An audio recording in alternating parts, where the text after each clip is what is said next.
And I thought as a little bonus for this week, again, week one, I'm throwing bonuses at you. I'm going to get someone who understands, lives, and breathes absolute goal setting. I think this is one person that it's like if anything goes wrong, I call Z. Z's kind of known me over the last 15 years, one of my oldest training partners, and very similar in kind of the way we look at things, the way we bounce off each other, and we both consistently level up and help each other grow. So, we're going to dive into kind of his thoughts and both of our thoughts on goal setting and like reading through a lot of people's goals for the new year. We've noticed that like they are very vague, and it's how do we turn them from something that you want to do, a vague goal, and make it a pathway that you can taste, touch, feel, and it's just there every day, ready to be taken a bite out of. So, this is Zkat. Just give us a quick little, for anyone who doesn't know, like not everyone's a part of Grunt, give us a quick little like origin story, 2 minute back to your background and who you are. Awesome. Hey guys, so my name's Anthony, and as No you one know, calls him Anthony. and no one calls me Anthony. So last name's Raycat, that's why I get the name Zcat or Z. So yeah, known Jake for a long time now. I've been in the fitness industry, and I got a background in clinical exercise physiology and strength conditioning. So I went to university, did that degree there. Then I also have a background in competitive bodybuilding. That's where me and Jake sort of formed a friendship. And I think for me as well, 32 years old, actually one of the coaches down here at Grunt now, helping Jake out, and yeah, I've been in the industry now for about 15 years myself, doing PTs, coaching, strength conditioning, exercise phys. I moved out of that into my own business and e-commerce now, but strength conditioning and bodybuilding is still something I live and breathe every day. It's for me, it's just something that grounds me. And I'm so glad that you guys are coming on here now and you're getting serious about your goals, because if you can get your fitness right and your health right, it will set the tone for the rest of things, the rest of everything else in your life, your relationships, your work. If you have your health and you're on top of that, then you're positioning yourself for the best possible outcomes in whatever arena you're going to choose this year. And else you want me to touch on? Or? 100%. No, that's good. So, pretty much when I look at Z and how I roll Z, Z's are deep level mindset, works on with a range of people, no matter their goals, but to really get the most out of uh, operation, I guess. Like it's more than all of our trainers. They all do their base level PTs, but each have niches. So I think it's like if it's a performance goal or anything like that, Z is your man to go to. All right. So for a breakdown, I want to lose my New Year's resolution this year. I want to lose fat and get fit. That's my goal. How are we going to make that a reality, and what advice would you give to me if that was kind of my background for goals? So lose fat and get fit. So I'm going to give you guys my perspective, and then, feel free to take or leave it, but this is how I approach goals and goal setting. I feel like when you look at goals and you look at trajectory, you have macro level goals and you have micro level goals. So your macro goal might be, if you say to me, okay, well, let's just take, I want to lose weight. It's a great goal to have, but you've got to go like 5 or 10 layers deep and be like, okay, well, what's the specific amount of number? Like, what date do you want to achieve it by? Have a deadline. That's probably the most important thing. So when do you want to have it? Because if you don't have a deadline, then there's no sense of urgency. If you don't have a sense of urgency, you're just going to coast through it. We have this mantra in our business team, every second counts. And so if you have a goal to lose weight, first thing I'd say is get more specific by that. How much weight do you want to lose? What's the tangible result? So instead of saying, I want to lose weight, say to yourself, I want to drop 5 kilos or actually go one step further, say, I have dropped 5 kilos by the 15th of the 4th, 2026. So now you're speaking it as if it's done, which trains your brain subconsciously to know that it's already done it. And then you've also given yourself a deadline, which gives you a sense of urgency. And then you've also given yourself a tangible target of 5 kilos. So you can track it, you can measure it. And so then it comes to a point where, okay, let's look at, we've got the goal established there, but then let's focus on the habits that create the goal. So maybe there's a saying, the score takes care of itself. And so if you focus on the habits that achieve the goal, then you will achieve the goal anyway by focusing on the habits. But if you just focus on the goal and then there's no habits there, you haven't established those, then you're just going to be aimlessly wandering around. So just define habits for me. Yeah, so habits could be, maybe you're going to introduce a habit that you walk every day. Maybe you train every day. Maybe your habit is you get up and you're drinking 2 liters of water because you're underhydrated. So you want to introduce habits like your exercise that are going to correlate to achieving the goal, and then be specific on the plan of achieving that. So again, taking it back, you want to lose weight. You want to lose 5 kilos by the 15th of the 4th, 2026. You've got all the metrics there now. Now we've got to focus on the plan to get there. So, Yeah. what are the things that need to happen for us to achieve that? And so, what does your training look like? Get in touch with Jake and see what the nutrition has to look like, what the training has to look like, how often do you have to check in. Then also be accountable. Have someone there that's accountable to you and say, this is what I did this week.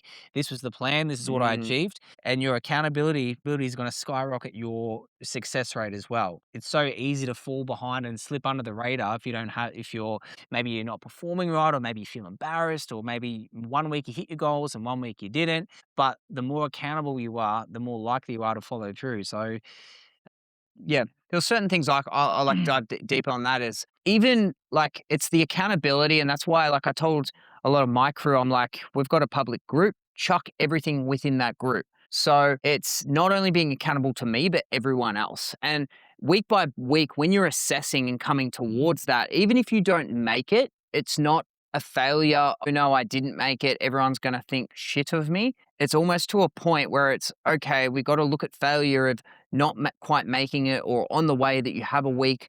If you're looking to lose weight, your weight goes up. It's okay, how do we adjust? How do we adjust and make sure we're back on the right trajectory? How do we swap things around so then it's like, cool, we're back on the right path? And that's then, I guess, super micro goals to like 3 months versus 6 months versus like 12 months. I think we had a conversation last night actually. And that's the thing I like to see. We always kind of go a little deeper, and it's kind of talking about New Year's resolutions is a funny one because it's where everyone sets their goals, and the only time actually matters, maybe your birthday. Other than that, you assess your whole life over this New Year's time where it's like, this is the time that matters, just like maybe a week, and then you forget about it. And then the rest of the year, you just plotter along.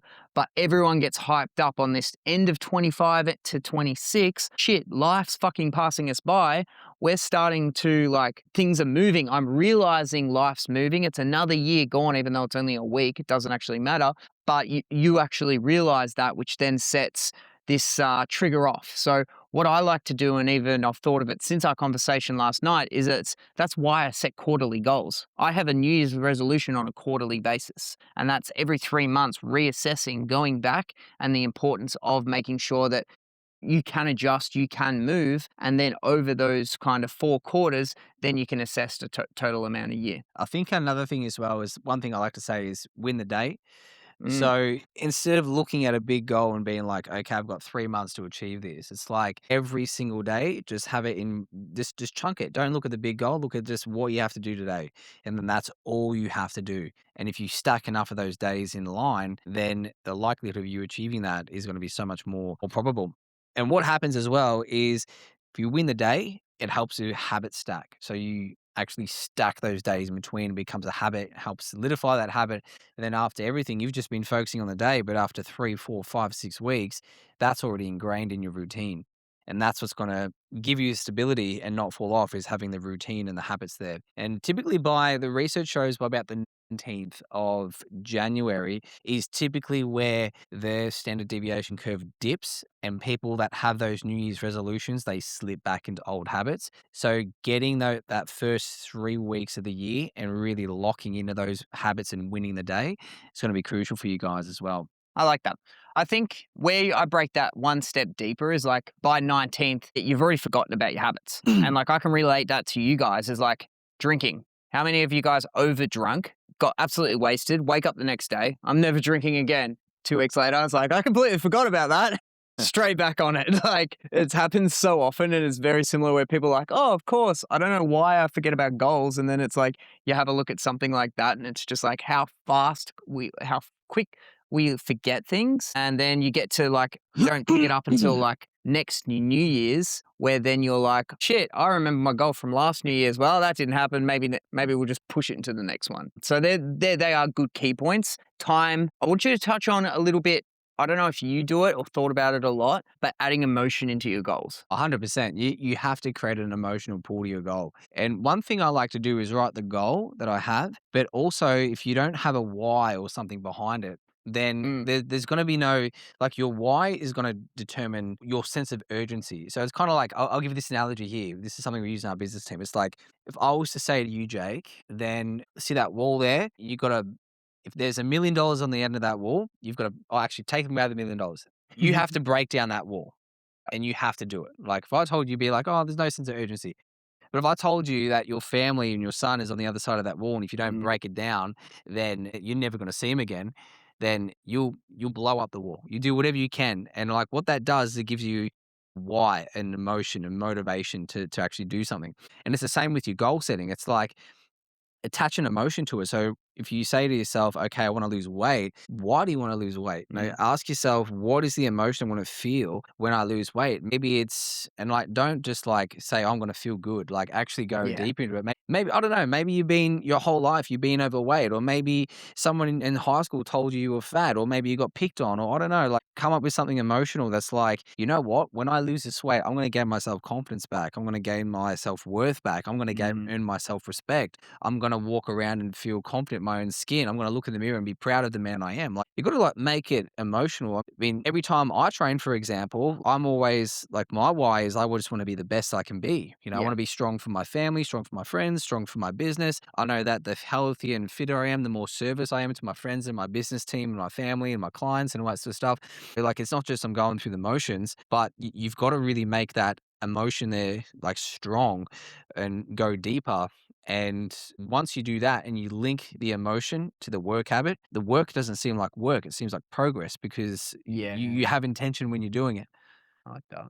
It's funny. It's like I actually ran a live not that long ago, and it's I would like bounce it off you. What are you more motivated by? Positive reinforcement, aka, hey, here's $1,000, or negative Mm. reinforcement, hey, this is going to happen to you. Yeah, it's like that paradox, the dream or the nightmare. We talk Yeah, about this a bit, and it's like, I'm motivated by both, man. Like, yeah, I leverage both, and like I think I'm more motivated by, if I really had to dig into it, I'm more motivated by, like, I didn't grow up with a lot of negativity. mm, I grew up in a pretty good stable household, that sort of thing. So I always had good emotions around me. So I'm more motivated by the good. But I have friends of mine that grew up in poverty, shared housing, all that sort of stuff, yeah. and they're really motivated by the nightmare. Or maybe their But I would parents. argue you would actually be like knowing you and your training, like let's use training for example. I don't think you'll yeah, you train to feel good. Maybe it's a different context we're talking about. But like I would say that it's you're not doing it to get a reward, or you're not like, hey, if I reach No. this, I do this. Like you're the more that like I don't want to do it because I don't want to get fat, or I don't want to lose respect, or I want to hold myself up these values and I'm going to show up every day Mm. because I'm not letting myself down. I would call that like negative reinforcement instead of say like positive would be more like intrinsic motivation being positively reinforced of like, hey, here's a medal or here's Yeah, something yeah. for doing that. But you're right, it's probably both. I'd say both, but, I think now it's more of like a standard. I mean, I know when Mm, I train, yeah, true. I know, like, I feel amazing, and so, like, and when you train, it's like instant gratification. It's like as soon as you start to get a pump, you start to feel good, Yeah. move your body, instantly biochemically you're rewarded. Your endorphins are up, your heart rate's up, you feel good, you get a pump. So I know I'm gonna f it's a reward for me. But so for me, like, now I enjoy it, but Mm, I think for me, I'm also motivated by, you know, being the best I can be, and, like, also I wanna, bigger legs, big, there's always stuff I want to improve yeah. on, but also, in my family, if I was to attach the nightmare, for example, we have really bad heart disease in our family. My dad had a heart attack, 4 years Mm, ago, almost lost him. My grandparents and uncles, they've all died from heart attacks. And I know if I don't continue my health, then I could go down that road. And that's also a nightmare that I use to fuel me in my training. yeah. Yeah, I like that. So that's the next one is the why, adding emotion to your goals, making sure that you want to do it, creating a vision to be like, oh, this is how I'm going to feel when I achieve that. I'm already there. I'm in that position. I've reverse engineered it, created the habits to actually be successful at that. And I'm the same. Everything that I've ever kind of done, like I spoke, has been like such a clear vision. I like even remember when I was 17 lifeguarding being like, I'm going to create online coaching this. And it's like back then there was no online coaching. So I'm sitting there drawing it out on a little napkin how I'm going to do it. And it was like so clear that it's like, I'm going to educate the masses. I'm going to be a fitness thing. And it's like, I barely even lifted, but it's planned out, that the vision was so strong, and then I could reverse engineer it, I could taste it, I could feel it, reverse engineer it from there, and then it doesn't feel like big steps. It's just the small micro goals have built up. Then you look back and go, well, these are the things you achieved. You're like, oh Jesus, that's a lot. But it's just brick. Like I use the analogy, brick by brick, you build a perfect wall. Lay each brick in as perfectly as you can. Um, Zkat's seen the whole journey all the way through. A lot of you guys have seen the grunt journey and things like that. It's just like bang, a gym appeared. But it's because we laid each brick as perfect as possible. I think I'll probably just quickly add a why to it. Mm. Is another quote that's really rings true to me. Is like, you'll do so much for yourself, but you'll do so much more for other people.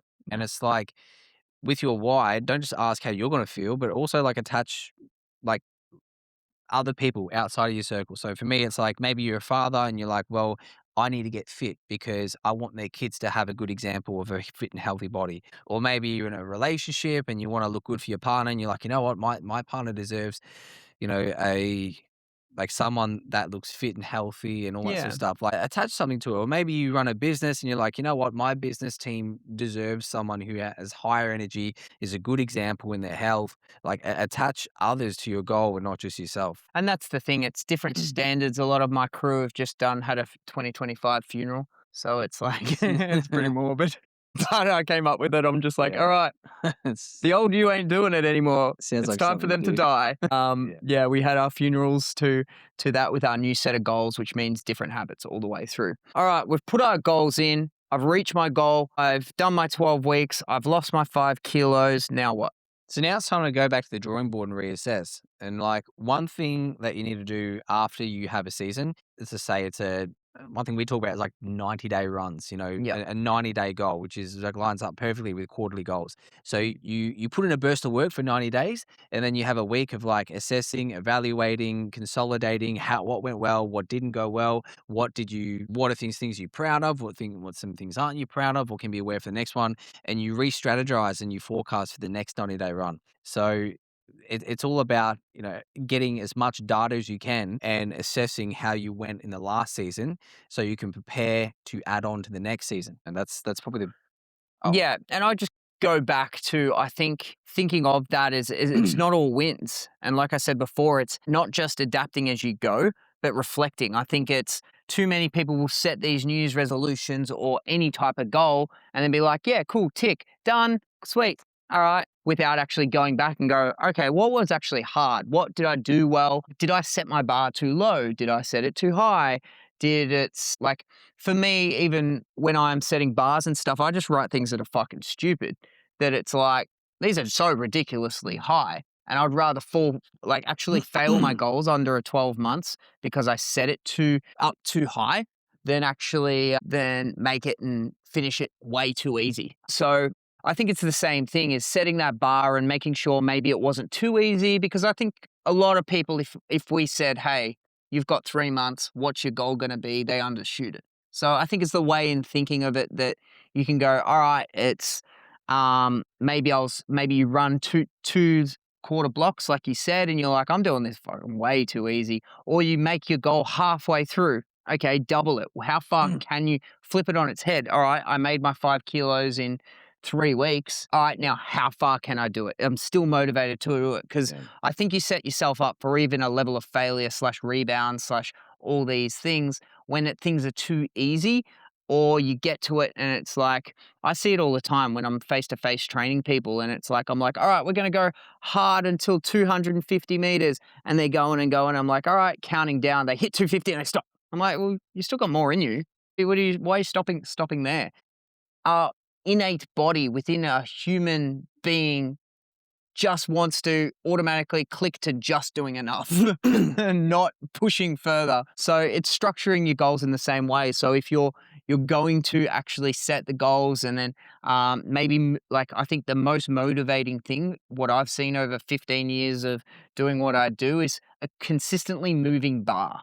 Like it seems close, you run a little bit closer to it, it moves up further back, it moves further back, it moves further back, and it's like ever moving to a point where it's always keeping you paced up. Also doesn't hurt as well. If you have, I mean, you guys have one of the best coaches in the game. And when you write out goals and your goals, it also adds a lot of value to your goal if you run it past and get some perspective by your coach first. Mhm. That's the other thing people do. They set all these big, hairy, audacious goals, but they don't get perspective. I mean, Jake's been here, he's been around the industry, he's helped, thousands of people in this arena.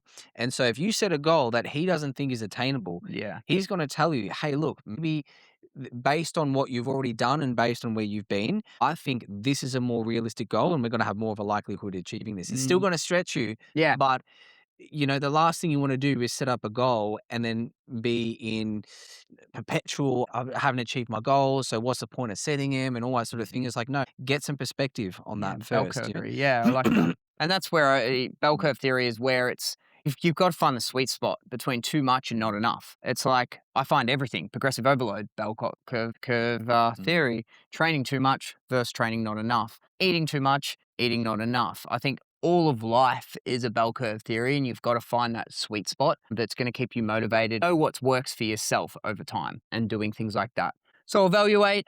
And then the last thing I think to really make it solid is like get acceptance from the people around you. And I think it's like Mm. family support, especially letting them know, letting them like, hey, like you said, like asking for help, not just from people, coaches, but other people. Like you might find that you might have training partners, you might have partners at home that can make it easier. It's not like a lot of people, Mm. especially in these challenges, or they do like a Fit 90 or that hard one, 75 hard. And what they do is it's like solo mentality. This is fucking game on, headphones in, this is me or nothing. And I think it's usually, and I think something we've both done. Like, imagine if we were so solo on our goals that we've never relied on each other or other Yeah. people around you.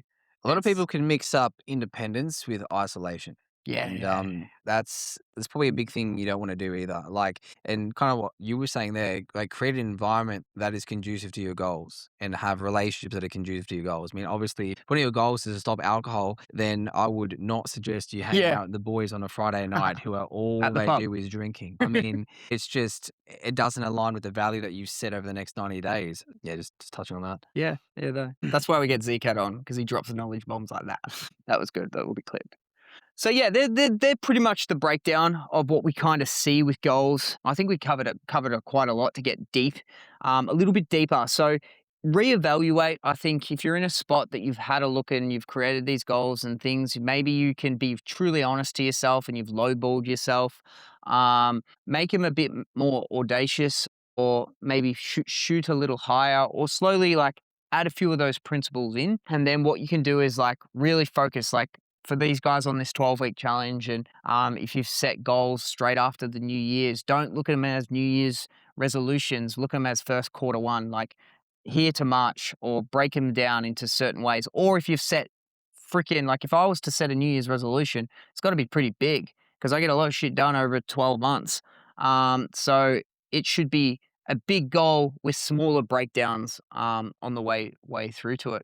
You got any final points? Or you good? One thing I'll finish off is accountability is visibility. So you want to have a more likelihood of achieving your goals. Be in communication nonstop. There's a key saying in the military where if they want to demoralize a camp, or they want to demoralize, whatever it's called, like the soldiers, the first thing they'll do is they cut their comms, cut the communication. Mm, And so if you're in constant communication, have constant accountability, you have Jake by your side, make sure that you utilize him as a tool and a resource, and get as much visibility in what you're doing, your habits, your goals, how you're achieving them, what the action steps are, and just implement. I like it. Other than that, follow out Zcat at what is it? Zcat at Instagram. Anthony Zcat.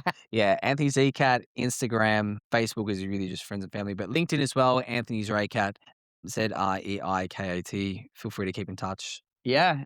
And share out your goals, share out what you guys got value from this little chat. If you're on the podcast, follow through on the Grunt HQ page. And for Maple Fit Crew, you guys get this first because the podcast will drop in a little bit. But other than that, set your goals, reevaluate. I will see you guys soon. Cool. See you guys.